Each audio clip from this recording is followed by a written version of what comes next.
Pasalamat pa rin po ni Maria Michelle Victorina Navarrete at Violet at Maria Katrina Pakingan para sa patuloy na pagaling ni Felix Joaquin Navarrete at Dennis Yonson.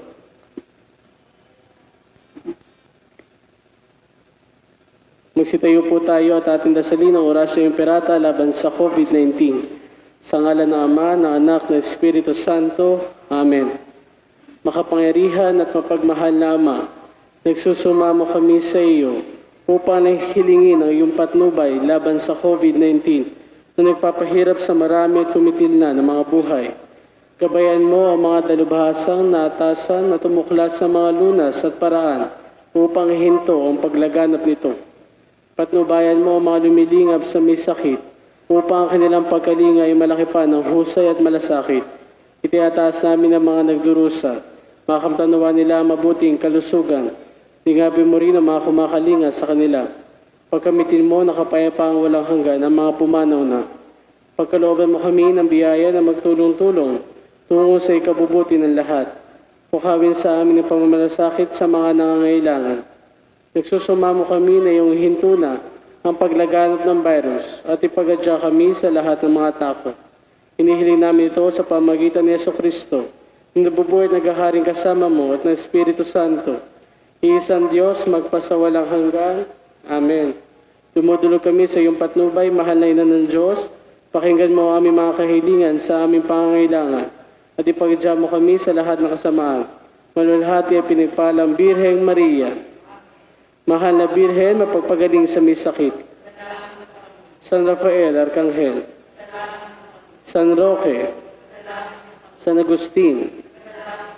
San Lorenzo Ruiz. San Pedro Calunsod. Sa ngalan ng Ama, ng Anak, ng Espiritu Santo. Amen. Manatili po tayo nakagatayo. Pasalamat pa rin po at panalangin sa patuloy na pagaling ni Edifer Peñalba at Cynthia Tolentino. Mas sponsor, Marvin Di Maranan. Isang mapagpalang hapon po sa ating lahat. Ngayon po ay nasa ika-25 linggo na tayo sa karaniwang panahon, araw ng Biyernes. At ang ating pong banal na pagdiriwang ay pangungunahan ng ating katuwang na pari, na si Reverendo Padre Herald Marta Renal.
Inaamin ko sa makapangyarihang Diyos at sa inyo mga kapatid, na lubha akong nagkasala sa isip, salita at sa gawa, at sa aking pagkukulang.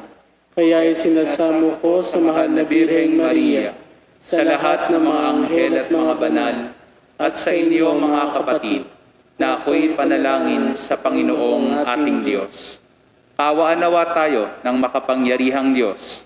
Patawarin tayo sa ating mga kasalanan at patnubayan tayo sa buhay na walang hanggan. Amen.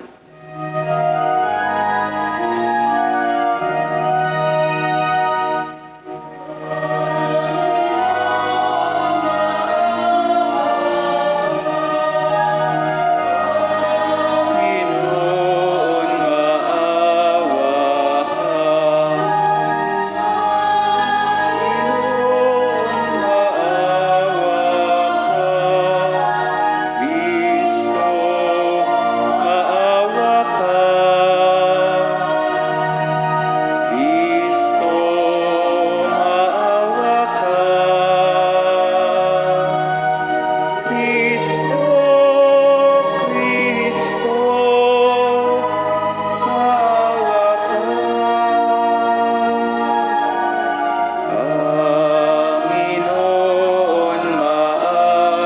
maawa ka. Panginoon, maawa ka. Panginoon, maawa ka.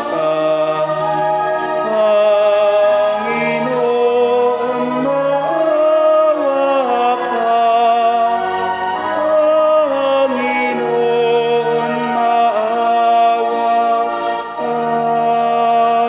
ka.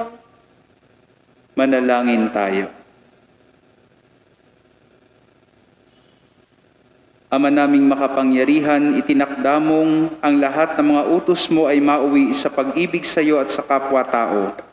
Ipagkaloob mong sa pagtalima namin sa mga ito, kami pagindapatin mong sumapit sa buhay na walang katapusan. Sa pamamagitan ni Hesukristo, kasama ng Espiritu Santo, magpasawalang hanggan. Amen. Magsipo po tayo. Pagbasa mula sa aklat ng mga ngaral. Ang lahat ng pangyayari sa daigdig ay nagaganap sa panahong itinakda ng Diyos. Ang panahon ng pagsilang at panahon ng pagkamatay. Ang panahon ng pagtatanim at panahon ng pagbunot ng tanim. Ang panahon ng pagpatay at panahon ng pagpapagaling. Ang panahon ng pag-iba at panahon ng pagtatayo. Ang panahon ng pagluha at panahon ng pagtawa. Ang panahon ng pagluluksa at panahon ng pagdiriwang. Ang panahon ng pagkalat ng mga bato at panahon ng pagtitipon sa mga ito. Ang panahon ng pagyayakap at panahon ng paglalayo. Ang panahon ng paghahanap at panahon ng pagkawala niyon. Ang panahon ng pag-iingat sa isang bagay at panahon ng pagtatapon. Ang panahon ng pagpunit at panahon ng pagtatahi. Ang panahon ng pagtahimik at panahon ng pagsasalita. Ang panahon ng pagmamahal at panahon ng pagkapuot. Ang panahon ng digmaan at panahon ng kapayapaan. Ano ang mapapala ng tao sa kanyang ginagawa? Alam ko na ang itinakda ng Diyos sa tao. Iniaangkop niya ang lahat ng bagay sa kapanahunan. Ang tao ay binigyan niya ng pagnanasang alamin ang bukas. Ngunit hindi binigyan ng pagkaunawa sa ginawa ng Diyos mula sa pagsimula hanggang sa wakas. Ang salita ng Diyos. Salamat sa Diyos. Salmon tugunan, ang atin pong itutugon. Ang poon ay papurihan, siya ay aking sanggalang. Ang puon ay papurihan, siya ay aking sanggalang. Purihin ang puon na aking sanggalang, matibay kong moob at tagapagligtas, at aking tahanang hindi matitinag, tagapagligtas kong pinagtitiwalaan. Tugon po. Ang puon ay papurihan, siya ay aking sanggalang. Ano ba ang tao, Panginoon namin? Siya'y tao lamang na iyong pinapansin. Katulad ay ulap na taglay ng hangin, napaparam siya tulad ng lihim. Tugon po. Ang puon ay papurihan, siya ay aking sanggalang. Magsitayo po tayo.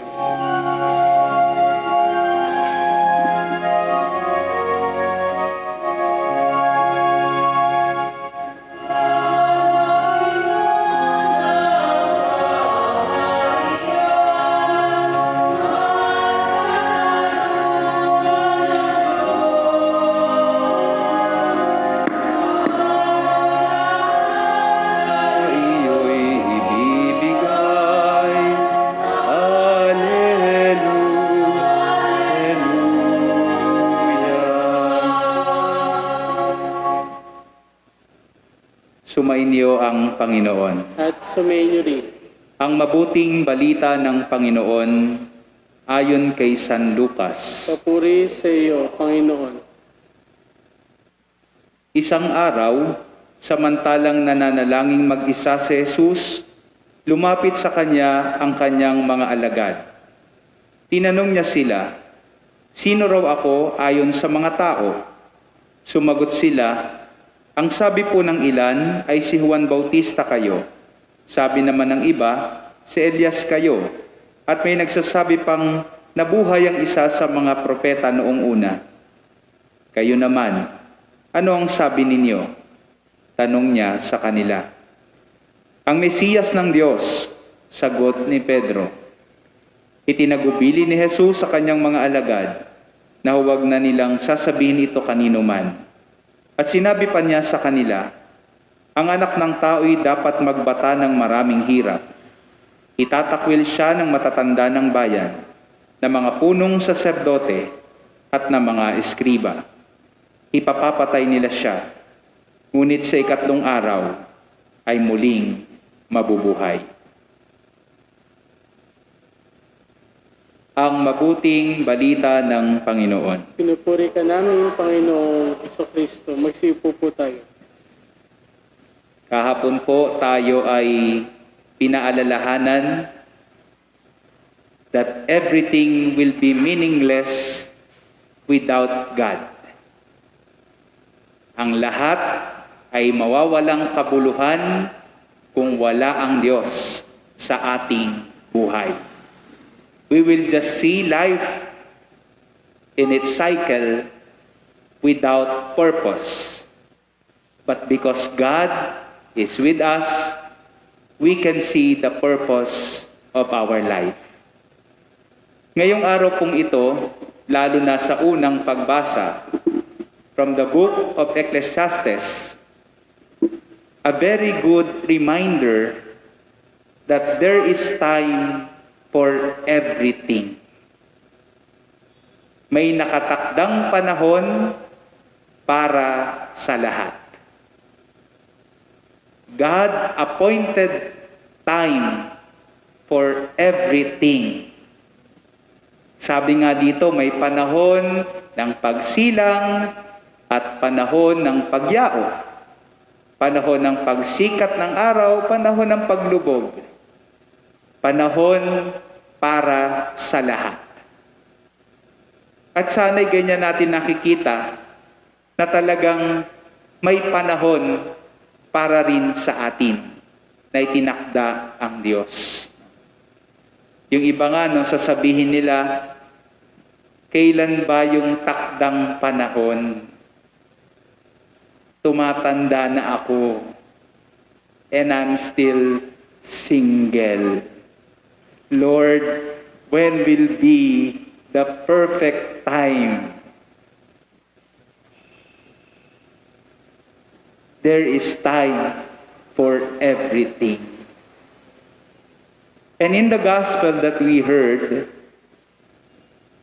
si Jesus ay nagtanong sa kanyang mga alagad, "Sino raw ako ayon sa mga tao?" Peter says, or some of the disciples says, "You are John the Baptist, or Elijah, or one of the prophets from the old." The appointed time to know Jesus was revealed on that moment when Peter says, "You are the Messiah." Ikaw ang Mesiyas, ang anak ng Diyos.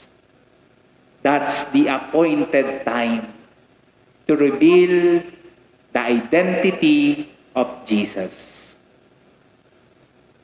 At dito sa bandang huli ng Ebanghelyo, sinabi rin ni Jesus sa kanyang mga alagad, that time will come, there will be time that I will suffer. Ako'y maghihirap. Pahihirapan ako. Pagpapakasakit. Time of suffering. and eventually time of death. But Jesus also says, but there will also time for resurrection and glorification. May panahon na ako'y maghihirap, ako'y mamamatay. Pero may panahon din na ako'y muling mabubuhay matapos ang ikatlong araw. Time for everything. And we can also say that this pandemic is also an appointed time to occur.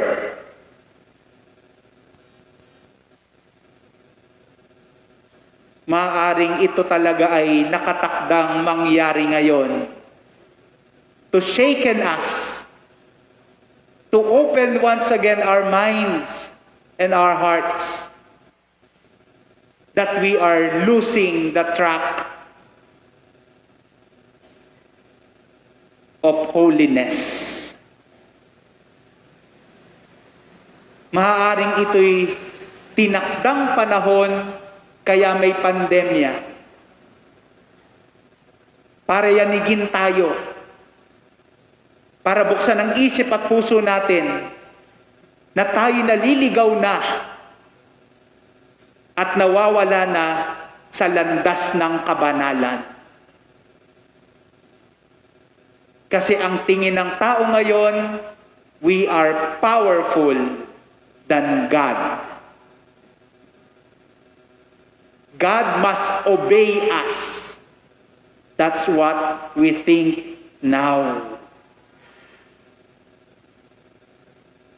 Maybe this pandemic is a good reminder for us to once again accept that we are not God. We are just mere humans. At ang Diyos ang magtatakda ng panahon para sa atin. Huwag tayong mawawalan ng pag-asa. A time to hope, because this pandemic will soon be gone. God will appoint the time that once again we will be freed from fear and anxiety. Napakagandang paalala. Patuloy tayong umasa na darating at malapit na ang panahon na tayo makakalaya sa takot at pangamba dulot ng pandemyang ito. Alam niyo po, just a personal sharing, it did not even come into my mind that time will come I will prostrate to the altar and say yes to God. As I said, hindi ko pinangarap na maging pari. But God appointed a time for me to become a priest. And also for everyone here, may panahon na itinakda ang Diyos para sa atin. We continue to hope and to trust in the Lord. Magsitayo po tayo.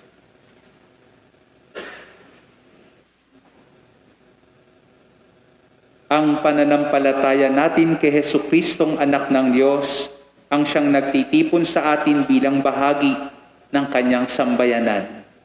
Sa tinakdang panahon ng Diyos para sa atin nung tayo niligtas ni Kristo, tayo ay muling nakabalik sa kanyang pagmamahal.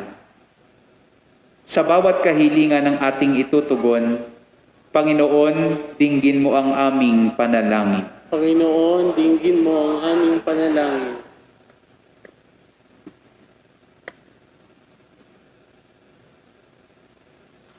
Ang simbahan naway mapanatili ng Santo Papa at ng mga obispo sa pananampalataya ni San Pedro. Manalangin tayo sa Panginoon. Panginoon, dinggin mo ang aming panalangin. Ang ating mga ibinotong opisyal ng gobyerno, naway igalang ang karapatan sa buhay ng mga hindi pa ipinanganganak at ng mga matatanda at ng mga may kapansanan. Manalangin tayo sa Panginoon. Panginoon, dinggin mo ang aming panalangin. Ang mga pari at relihiyoso, naway maging tapat sa kanilang tungkulin sa Diyos at ang sambayan ng kanilang sinumpaang paglingkuran. Manalangin tayo sa Panginoon. Panginoon, dinggin mo ang aming panalangin. Ang mga may sakit, naway magpalakas at magpatuloy sa kanilang pananampalataya. Manalangin tayo sa Panginoon. Panginoon, dinggin mo ang aming panalangin. Yoong mga nauna na sa atin na lisanin ang mundong ito, naway magkamit ng kasiyahan ng bagong buhay sa presensya ng Diyos. Manalangin tayo sa Panginoon. Panginoon, dinggin mo ang aming panalangin. Patuloy nating isinasama sa ating banal na pagdiriwang ng misa ang mga kapatid nating may karamdaman, lalo't higit ang mga kapatid nating lingkod simbahan. Sinasama rin natin ang mga tao na humihingi ng ating panalangin. Ang lahat ng itihinihiling namin sa pamamagitan ni Kristong aming Panginoon. Amen. Umupo po tayo. Pasalamat pa rin po ni Lorna Bantog at pamilya at para sa kaluluwa ni Cesar Sr. at Perry Maligaya ang pag-aalay.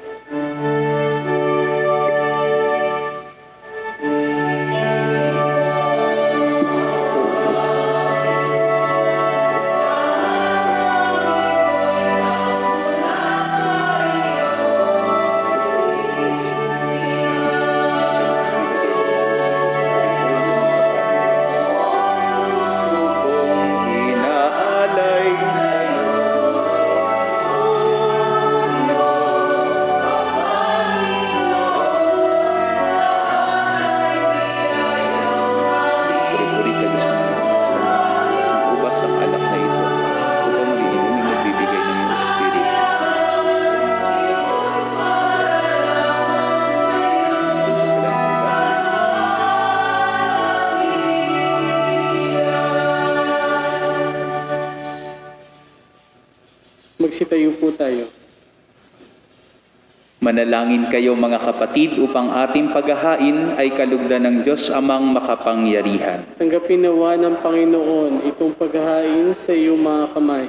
Sa kapurihan niya at karangalan, sa ating kapakinabangan at sa buong sambayanan niyang banal. Ama naming lumikha, maawain mong kalugdan ang mga alay ng iyong sambayanan upang ipinahahayag namin ang may pananampalatayang matibay ay aming tanggapin sa banal na pakikinabang. Sa pamamagitan ni Jesucristo kasama ng Espiritu Santo, magpasawalang hanggan. Amen. Sumainyo ang Panginoon, At sumainyo rin. itaas sa Diyos ang inyong puso at diwa. Itinaas na namin sa Panginoon. Pasalamatan natin ang Panginoong ating Diyos. Marapat na siya ay pasalamatan.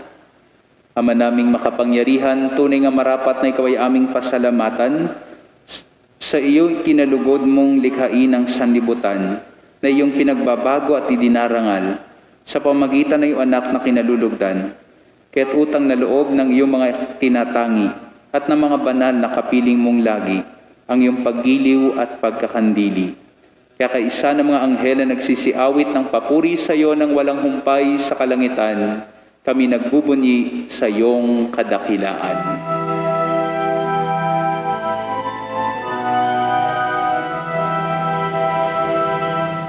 Santo, Santo, Santo, Panginoong Diyos na makapangyarihan, napupuno ang langit at lupa ng alwalhatian mo.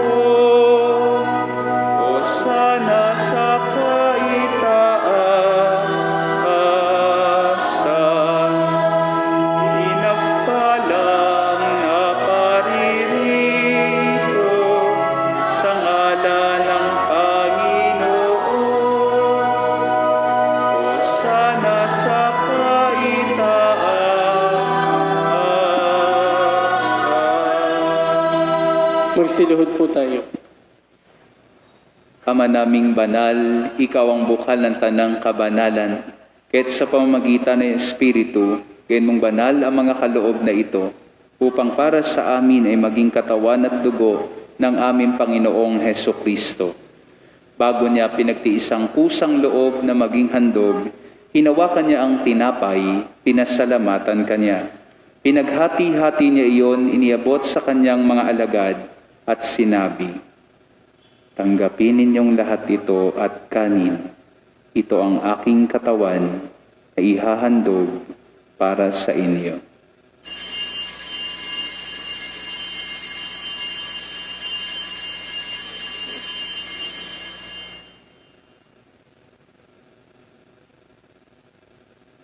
Gayon din naman nung matapos ang hapunan, hinawakan niya ang kalis, muli kanyang pinasalamatan. Iniabot niya ang kalis sa kanyang mga alagad at sinabi, "Tanggapin ninyong lahat ito at inumin. Ito ang kalis ng aking dugo, ng bago at walang hanggang tipan. Ang aking dugo na ibubuhos para sa inyo at para sa lahat sa kapagpapatawad ng mga kasalanan. Gawin ninyo ito sa pag-alaala sa akin."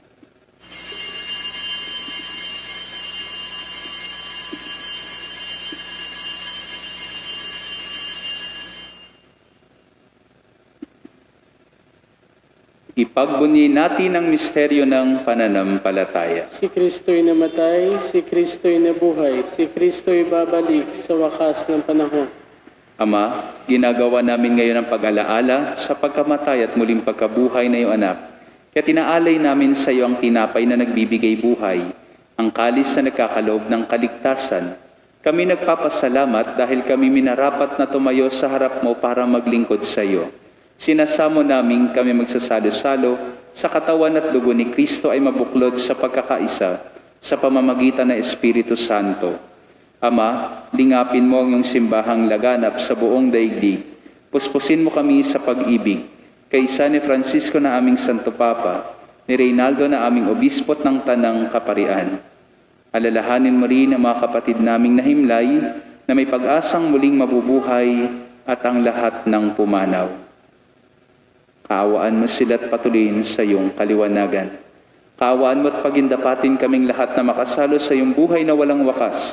Kaisa ng mahal na Birhen Maria, Ina ng Diyos, ni San Jose na kabiyak ng kanyang puso, ng mga apostol, ni San Agustin, na aming patron, ni San Francisco de Assis, ni San Lorenzo Ruiz at lahat ng mga banal na namuhay sa daigdig ng kalugod-lugod sa iyo. May pagdiwang nawa namin ang pagpupuri sa ikararangal mo sa pamamagitan ng iyong anak na aming Panginoong Heso Kristo. Sa pamamagitan ni Kristo kasama niya at sa Kanya, ang lahat ng parangal at papuri ay sa iyo, Diyos Amang makapangyarihan, kasama ng Espiritu Santo, magpasawalang hanggan. Amen. Magsitayo po tayo. Sa tagubili ng nakagagaling na utos sa turo ni Jesus sa Panginoon natin at Diyos, ipahayag po natin ang lakas loob.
Hinihiling naming kami adya sa lahat ng masama, pagkalooban ng kapayapaan araw-araw, iligtas sa kasalanan, ilayo sa lahat ng kapahamakan. Samantalang aming pinananabikan ang dakilang araw ng pagpapahayag ng tagapagligtas naming si Hesu Kristo. Sapagkat sa iyo ang kaharian at ang kapangyarihan at ang kapurihan magpakailanman. Amen. Panginoong Hesu Kristo, sinabi mo sa iyong mga apostol, kapayapaan ang iniiwan ko sa inyo, ang aking kapayapaan ang ibinibigay ko sa inyo. Tunghayan mo ang aming pananampalataya. Huwag ang aming mga pagkakasala. Pagkalooban mo kami ng kapayapaan at pagkakaisa, ayon sa iyong kalooban, kasama ng Espiritu Santo, magpasawalang hanggan. Amen. Ang kapayapaan ng Panginoon ay laging sumainyo. At sumainyo rin. A little story. Si San Francisco po, nung iniwan niya ang kanyang pamilya, nagsimula siyang magtatag ng fraternity na tinatawag na Franciscans. Na po. Ngayon, pumunta siya ng Rome para idulog na payagan siyang magtatag ng fraternity. Pero he was rejected together with his brothers. And then, there was a time that the Pope dreamt of a man. At dun sa kanyang panaginip, si Francisco ang kanyang nakita. Now, there was a recall of Saint Francis sa Rome.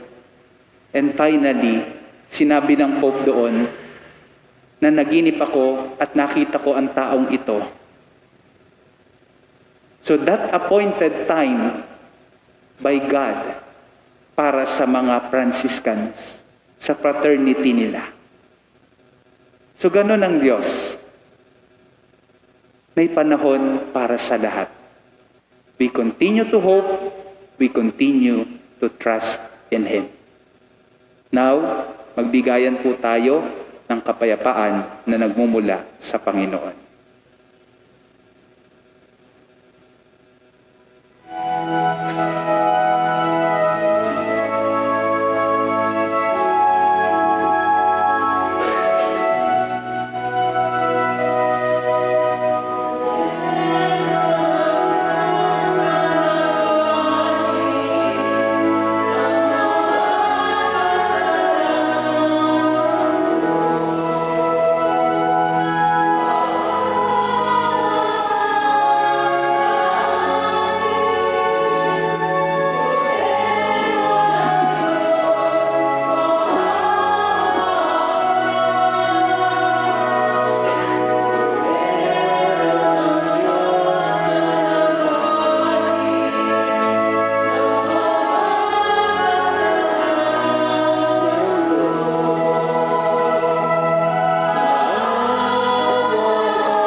Magsiluhod po tayo.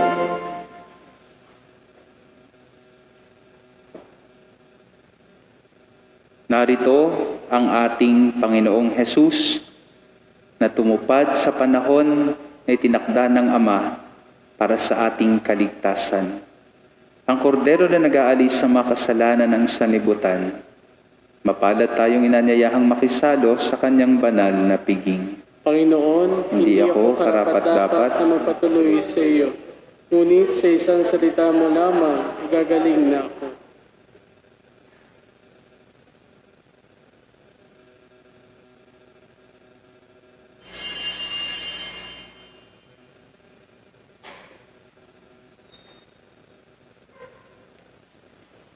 Ang katawan ni Kristo. Amen.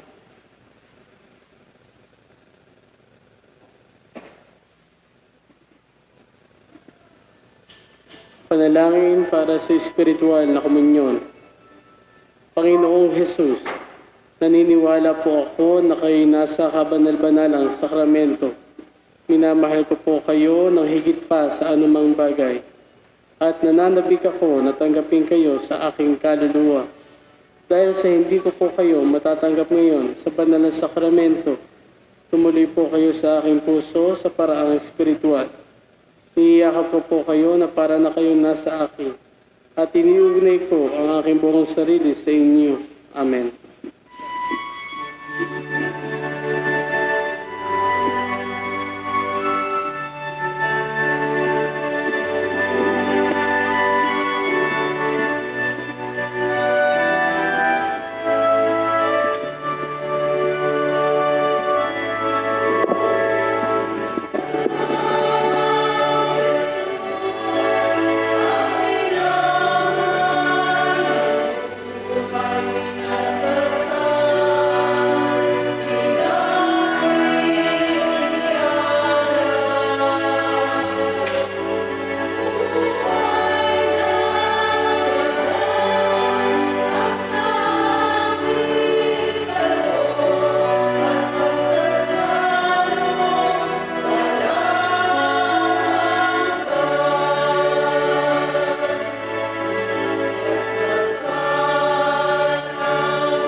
Magsitayo po tayo.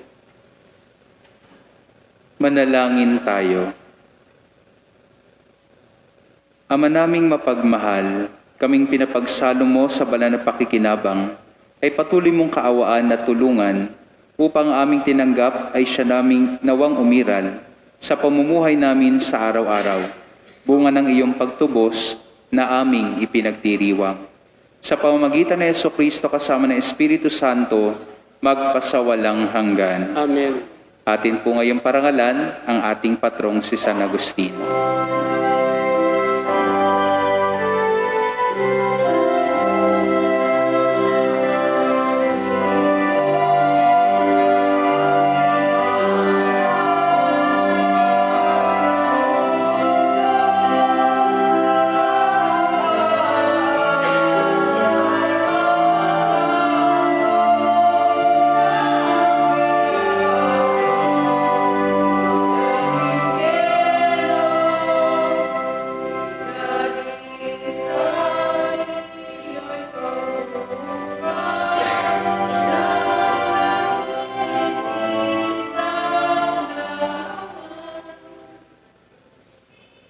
Ipanalangin mo kami, o mahal naming patrong San Agustin. Na kami may dapat makinabang sa mga pangako ni Jesucristo ang Panginoon. Ama naming makapangyarihan, ipagkaloob mo sa iyong sambayanan ang panibagong bugso ng Espiritu na pumuspos kay San Agustin Malubos nawa sa amin ang pananahan ng Espiritu, upang ikaw na batis ng karunungan ay magbunsod ng aming pananabik, at ikaw na bukal ng buhay ay aming masaliksik, at ang larawan ng nawalang orihinal na imahe ni San Agustin ng ating parokya ay makabalik, lalo na sa nalalapit na pagdiriwang na 140 taong anibersaryo ng ating parokya sa taong 2021 at 500 taon ng Kristyanismo sa Pilipinas. Sa pamamagitan ng Jesucristo kasama ng Espiritu Santo, magpasawalang hanggan. Amen. San Agustin, Ipanalangin mo kami. ngayon naman po ay ating parangalan si San Francisco.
Bago ko po igawad ang huling pagbabasbas, nais po nating pasalamatan ng sponsor sa araw na ito. Palakpakan po natin. Salamat po. Sumainyo ang Panginoon. At sumainyo rin. Pagpalain po kayo't ingatan na mapagmahal na Diyos, Ama, Anak, at Espiritu Santo. Amen. Tapos na ang ating pagdiriwang, pumayo tayo, taglay ang pagtitiwala at pag-asa sa Diyos. Salamat sa Diyos.